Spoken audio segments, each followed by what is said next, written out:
Welcome to The Explainer. Today we're diving into something deeply human. It's an experience every single one of us will face, or hey, maybe you're even facing it right now. I'm talking about suffering. And the thing is, pain has this incredible, almost magnetic way of narrowing our vision. When we're hurting, it is so incredibly easy to just fixate on what's been lost, what's abruptly changed, or what's been taken away from us. It's like our entire field of view suddenly shrinks down to the exact size of our hardship. And when our vision shrinks like that, our natural knee-jerk reaction is to ask, why would God allow this? Honestly, it's a completely understandable reaction. We all do it. But here's the hard truth we really need to confront today. Pain by itself doesn't actually make a person stronger. We hear that cliche all the time, but realistically, unexamined suffering usually just leads to anger, fear, or this overwhelming sense of defeat. Section 1. When pain narrows vision. So how exactly do we prevent pain from turning into bitterness? We'll notice the contrast between these two mindsets. The natural reaction is to just get lost in the dark and demand to know why it's all happening. But resilient believers, they eventually learn to ask a totally different question. What is God teaching me through this? They aren't ignoring the pain, not at all. They're actively looking for God's goodness even while the pain remains. It's a massive paradigm shift, going from being a helpless victim of circumstance to becoming an active learner in the classroom of affliction. Section 2. Meet Susannah Spurgeon.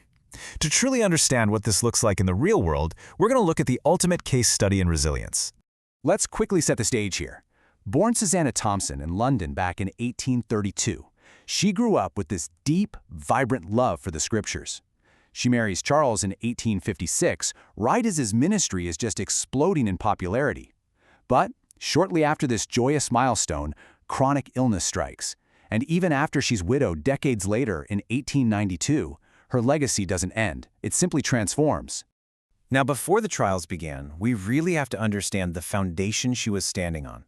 Her relationship with Charles wasn't just built on some passing infatuation. It was deeply, deeply rooted in a shared faith.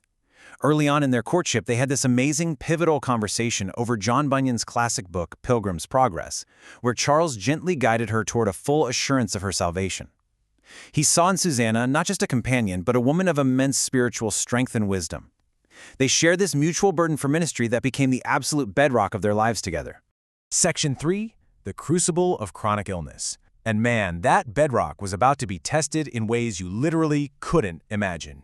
Right at the exact moment when the growing demands of Charles's ministry in London were peaking, with thousands crowding to hear him preach every single week, tragedy struck their home. Shortly after giving birth to twin boys, Susannah's health just completely collapsed. What started as simple weakness spiraled into severe, chronic complications. For years, she lived in almost continual, agonizing pain. At times, she couldn't even walk without help. Imagine the profound heartbreak here. She loved ministry. She desperately wanted to stand publicly beside her husband in the work she cherished, yet she found herself confined to a bed. She had to lie there in the quiet, totally isolated, just listening to the reports of the great work continuing completely without her. For a lot of people, that kind of limitation would be a fast track straight to despair. But Susannah, she took a totally different path. Listen to this absolutely beautiful realization she had. I have learned to kiss the wave that throws me against the rock of ages. Let's just pause and really think about that metaphor for a second. The wave represents the suffering, the pain, the absolute loss of control. Waves can drown you, right? They can batter you.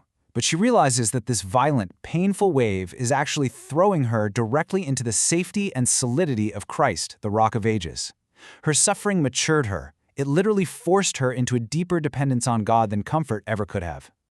Section 4. Purpose born from weakness.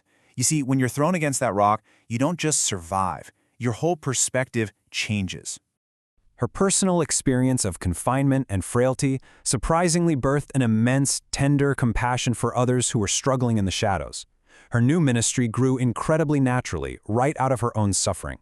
First, she intimately endured all that personal physical weakness. And because she knew exactly what it meant to be totally drained, she spotted a different kind of exhaustion happening around her. It was the spiritual exhaustion of impoverished ministers. A lot of Baptist pastors in England at the time were living in absolute poverty. They were worn out and couldn't even afford books to help them study and preach. Seeing this, Susannah took action right from her sickbed, founding what became known as Mrs. Spurgeon's Book Fund. And guys, the scale of this initiative is absolutely staggering. What started as a really small, humble effort eventually distributed literally hundreds of thousands of theological books and study materials. Pastors who could barely afford to put food on the table suddenly received rich commentaries and beautiful personal letters of encouragement from Susannah, completely free of charge. She couldn't even leave her room, yet her ministry spanned the globe. Which brings us to this incredibly hard-hitting truth. God redirects usefulness through suffering rather than just removing it. Susannah couldn't travel anymore, she couldn't keep up some demanding public schedule, but God opened up a whole new ministry that was perfectly tailored to the exact season of life she was in. Her physical weakness literally became the doorway through which God displayed his immense strength. Section 5. Finding goodness in suffering. So, in 1892, Susannah faced yet another devastating wave when her beloved Charles passed away. She lost her husband, her spiritual companion, and her absolute best friend. Yet, remarkably, this continuous suffering, including the heavy grief of widowhood, ultimately softened her spirit instead of hardening it. Her life is basically a perfect echo of the discovery made by the psalmist in Psalm 119:71. "It is good for me that I have been afflicted, that I might learn thy statutes." Now that is not a statement of masochism, right? It's the honest testimony of someone who actually found treasure in the dark. Affliction strips away all the trivial distractions of life. It forces us to seek the Lord more deeply. The pain itself sure isn't pleasant, but the spiritual fruit it produces, that reveals the sheer goodness of God working diligently behind the scenes. We see this echoed again in the Apostle Paul's words in 2 Corinthians. "My grace is sufficient for thee, for my strength is made perfect in weakness." We really need to remember that God doesn't always remove the thorn of disease or that heavy cloak of grief. We beg him to, but often he just doesn't. Instead, he provides something else, the sustaining grace to endure it. Divine strength simply shines the brightest right through our human frailty. So, how do we actually apply this to our own lives? Well, resilient believers basically train their hearts to look way beyond their present discomfort. When the pain tries to narrow your vision, you have to actively scan for these evidences of God's mercy. You look for his sustaining grace getting you through the day. Look for unexpected provision like the massive success of her book fund. Look for the profound spiritual growth that comfort never ever could have taught you. And most importantly, look for the quiet, steady reality of his abiding presence right in the room with you. As Psalm 34 reminds us, "Oh, taste and see that the Lord is good." I really want to drive home the point that God's goodness isn't just some dusty, intellectual doctrine you agree with on paper. It's a vibrant, living reality. And ironically, it's experienced most deeply by the people who are desperately clinging to him in their darkest, most painful hours. Comfort teaches us to enjoy God's blessings, for sure, but suffering teaches us to cling to God himself. Ultimately, there are really only two paths when we face severe trials. Affliction is either going to drive you away in cynicism and self-focus, or it's going to draw you nearer in tenderness, compassion, and a much stronger faith.